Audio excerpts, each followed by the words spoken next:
प्रथम हम लोग को गूगल पे जाना है। जैसे ही गूगल पे जाएंगे, आपको मालूम है ये वेबसाइट का जो लिंक है वो है www.pancardclubs.com। और जैसे ही ये वेबसाइट ओपन हो जाएगी, इसके ऊपर हम लोग क्लिक करेंगे तो ये वेबसाइट जो है उसका होम पेज जो है वो सामने आ जाएगा। तो ये जैसे ही वेब पेज ओपन हो जाएगा, आप सभी को यहाँ पे दिख रहा है, यहाँ पे 5 आइकॉन दिख रहे हैं। पहले 2 आइकॉन आपने ऑलरेडी जान चुके हैं। क्लेरिफिकेशन ऑन डिसबर्समेंट, ये आपको मालूम है। ये जो रेजोल्यूशन प्लान के बारे में जो नोट्स है वो उसके ऊपर उसमें है। दूसरा जो है certified copy of NCLT order, ये भी आपको मालूम है। 25 अप्रैल 2024 को जो एनसीएलटी ऑर्डर ने केमअप कंपनी का प्लान अप्रूव किया था, उसकी ऑर्डर सर्टिफाइड कॉपी यहाँ पे दी गई है। उसके बाद जो है वो है रिटर्न पेमेंट लिस्ट, दूसरा है मिसिंग बैंक डिटेल्स और तीसरा है पोर्टल। तो मित्रों, अभी ये समझ लीजिए कि जैसे पहले ही आपको बताया था कि ये जो वेब पोर्टल है ये खाली उन लोगों के लिए है जिनका क्लेम एडमिट हो चुका है। ऐसे 14 लाख से ज्यादा लोग हैं, और वो 14 लाख लोगों में से 2 लाख लोगों का बैंक डिटेल्स प्रॉपर नहीं होने के कारण से उनका पेमेंट जो है वो हो नहीं पाया। जैसे ही रेजोल्यूशन प्लान पास हुआ 25 तारीख को, उसके 90 दिन के अंदर उनको रेजोल्यूशन प्लान जो है वो इम्प्लीमेंट करना था, और उन्होंने वो इम्प्लीमेंट किया भी। और 23 जुलाई से लेके 31 जुलाई में पेमेंट डिसबर्समेंट चालू हो गया। लेकिन जैसे ही ये 6-7 दिन में पेमेंट ट्रांसफर हुआ, उसके बाद 2 लाख लोगों का पेमेंट जो है वो रिटर्न बैक आया। और इसकी वजह से जब पता चला कि भाई ये लोग इतने मतलब इतने संख्या में है, तो हम लोगों का मीटिंग हुआ। उन्होंने उनको बताया कि ये जब तक ये बैकलॉग पूरा नहीं होता है, तब तक दूसरा जो इंस्टॉलमेंट है या दूसरा जो पेमेंट आने वाला है वो हो नहीं पाएगा। क्योंकि अगर दूसरा पेमेंट करते थे तो वापस ये 2 लाख लोगों का क्या होता था, पेमेंट बाउंस हो जाता था या फिर रिटर्न बैक आ जाता था।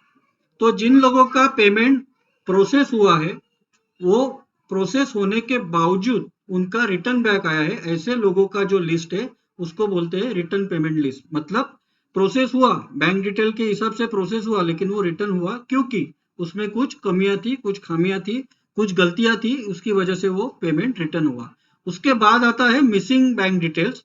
अभी यहाँ पे जो है वो आप देखेंगे तो बहुत सारे लोगों ने जब क्लेम पोर्टल से बैंक डिटेल इंसर्ट किया था या सबमिट किया था, तो उसमें थोड़ा गलती किया था। कैसे गलती किया था कि उन्होंने बैंक का नाम नहीं डाला, किसी ने आईएफसी कोड नहीं डाला, किसी ने अकाउंट नंबर गलत डाल दिया या फिर डाला ही नहीं।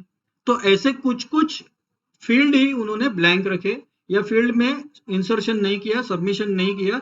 तो ऐसे बहुत सारे लोगों के नाम जो है वो मिसिंग बैंक डिटेल्स में आ जाएंगे। और बाद में जो है वो पोर्टल है, जो मैंने बताया कि अभी ये 2 लिस्ट में जिसका नाम रहेगा उनको पोर्टल के माध्यम से रेक्टिफिकेशन करना है।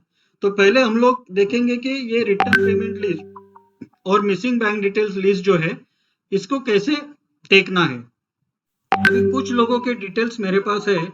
अभी हम लोग देखते हैं कि उनका नाम उस लिस्ट में है कि नहीं।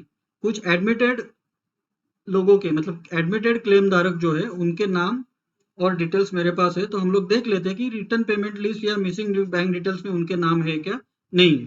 तो मैं पहले रिटर्न पेमेंट लिस्ट के ऊपर क्लिक करता हूँ, जो नाम मैंने कॉपी किया है वो पेस्ट करता हूँ।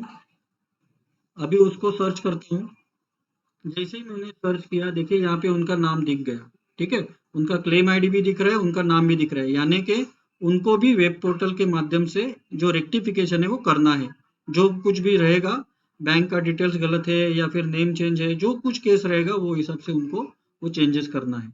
ठीक है, लेकिन अभी इनका वेब पोर्टल के माध्यम से लॉगिन हो रहा है कि नहीं ये भी देख लेते। उनका ईमेल आईडी डाल दिया, उनका आइडेंटिफिकेशन प्रूफ डाल दिया, कैप्चा डाला, वापस डिक्लेरेशन के ऊपर टिक करता हूँ और लॉगिन का बटन दबाता हूँ। देखिए यहाँ पे क्या दिख गया, claim ID does not exist as per your inputs. Claim ID does not exist as per your inputs. अभी इनके क्रेडेंशियल प्रॉपर है, इनका नाम भी दिख रहा है लिस्ट में, तो इनका पोर्टल पे क्या होना चाहिए था, लॉगिन होना चाहिए था, लेकिन ये नहीं हुआ। इसका मतलब है मैं आपको अभी समझाता हूँ कि कुछ लोगों के नाम जो है यहाँ पे दिखेंगे, कुछ लोगों के नाम यहाँ पे दिखेंगे, लेकिन उनको लॉगिन के लिए एक्सेस नहीं रहेगा। अभी बहुत सारे लोगों ने हम लोग को ये बताया कि सर मेरा नाम दिख रहा है लेकिन मैं लॉगिन कर पा रहा हूँ, नहीं कर पा रहा हूँ।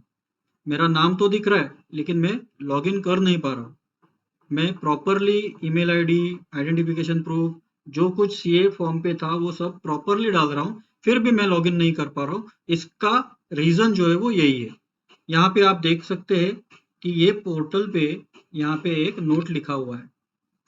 क्या नोट लिखा हुआ है? This list is updating gradually. इसका मतलब ये लिस्ट जो है वो धीरे धीरे करके अपडेट हो रही है। अभी ये जो नाम इनका दिख रहा है, इनको लॉगिन एक्सेस नहीं है, क्योंकि इनका जो डेटा है वो पोर्टल के लिए लिंक हो नहीं पा रहा है, मतलब हुआ नहीं है अभी तक।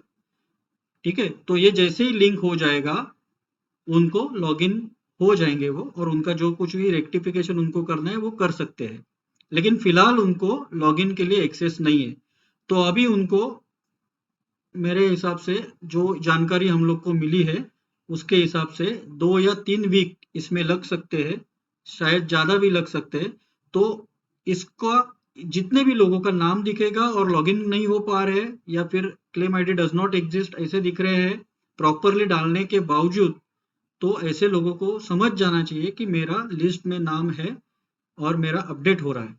तो इसको 2-3 वीक के बाद आप लॉगिन करके देख लीजिए, आपका लॉगिन हो जाएगा। और उसके बाद जो एक्सेस टाइम जो है वो आपको मिल जाएगा। उसके लिए हम लोग ने ऑलरेडी रिक्वेस्ट वहाँ पे की है, और वो रिक्वेस्ट 100% हम लोग को लगता है कि वो मान लिया जाएगा और लोगों को वो रेक्टिफिकेशन करने के लिए टाइम मिल जाएगा, ये लोगों के लिए। ठीक है, तो अभी ये आपको पता चल गया कि ये लिस्ट को कैसे हम लोग को देखना है, और लिस्ट के माध्यम से, लिस्ट में अगर नाम रहेगा तो हम लोग को वेब पोर्टल पे जाके लॉगिन करना है और रेक्टिफिकेशन करना है।